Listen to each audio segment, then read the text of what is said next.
images of the days of steam when Britain led the world in producing vast machines powered by coal and water. On the railways, one company above any other created the idea that this wasn't just a form of transport, this was a way of life. The company was the Great Western Railway. Its base for locomotive, carriage and wagon building was here in Swindon. It was known as the GWR for short.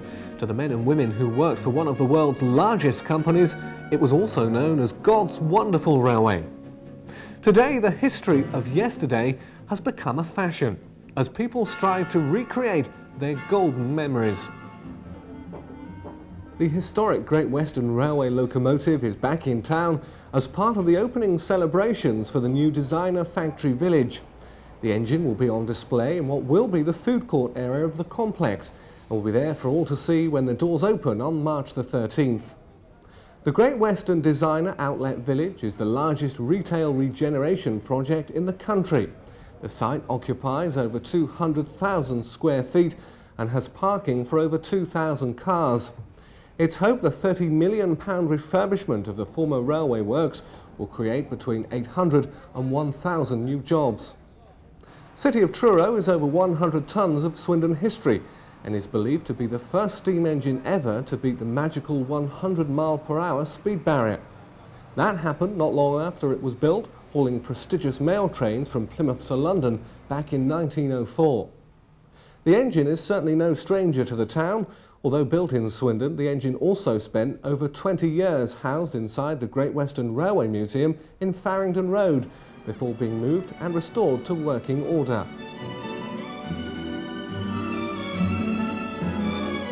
And it's a real privilege to be in a ceremony that is celebrating progress. It's exciting to see a community come together to move forward, to adjust to new circumstances, and then to celebrate their justifiable pride. And that, of course, is one of the main things that is happening today. As midday drew ever closer, it was time at last to officially open the new centre. The grand ceremony got underway with the pulling of a signal lever, signalling the new phase of Swindon's shopping experience.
It's a sad reflection of the Swindon long since gone, the history of the former market town turned heavy industry town with the coming of the Great Western Railway.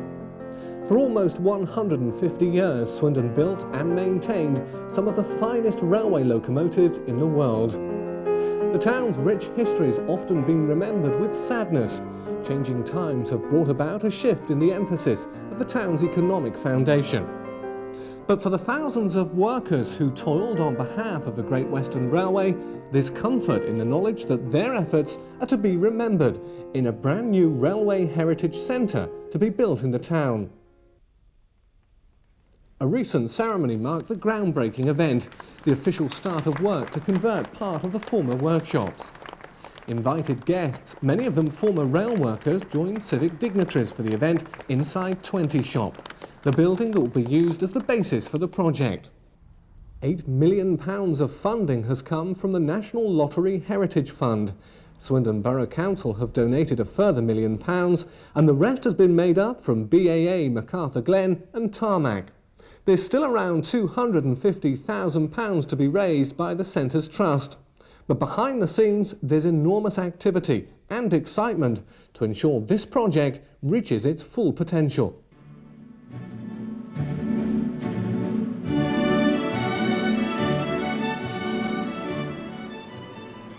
For the last 37 years, Swindon's railway history has been remembered at the Great Western Railway Museum in Faringdon Road. A great deal has changed in the town over those 37 years, including the railway workshops themselves closing. The changes continue as the town's railway museum prepares to close its doors for the very last time.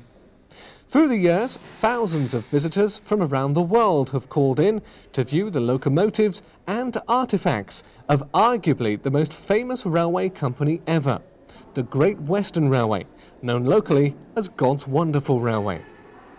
The museum curator for the last 15 years is Tim Bryan.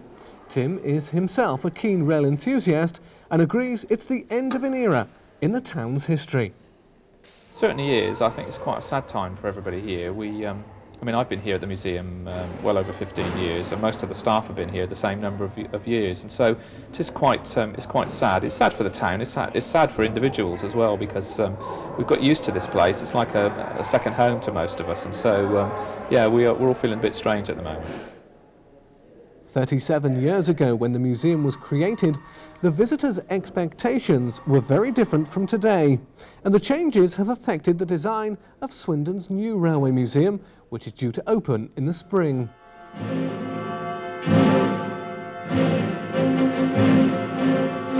When the engine was put on display at the Great Western Museum, it was indeed a proud day for Swindon and the former railway workers. Almost 8 years later, and another chapter in a long history was about to close, a new one about to be written. The engine was separated from her tender. On hand to ensure all went as smoothly as possible, a team of railway volunteers. The huge locomotive, weighing in at around 80 tons, was then connected by steel ropes to the massive lorry, waiting to help her make the historic move.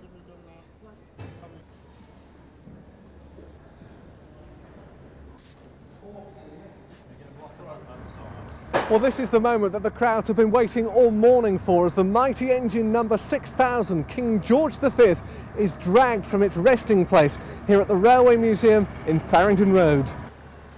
From the crowd, a constant clicking of cameras. The young and the young at heart were there to witness the occasion. It's probably the most famous engine of all, and I think it's the one that all the public have been really waiting for, so we're pleased to see it coming out at last. A tinge of intrepidation, perhaps? Yes, I'll be more relieved when it's actually on solid ground at the other end of the in the new museum, but no, it's I'm sure that they're very professional, the people who are moving it, and they've done this before.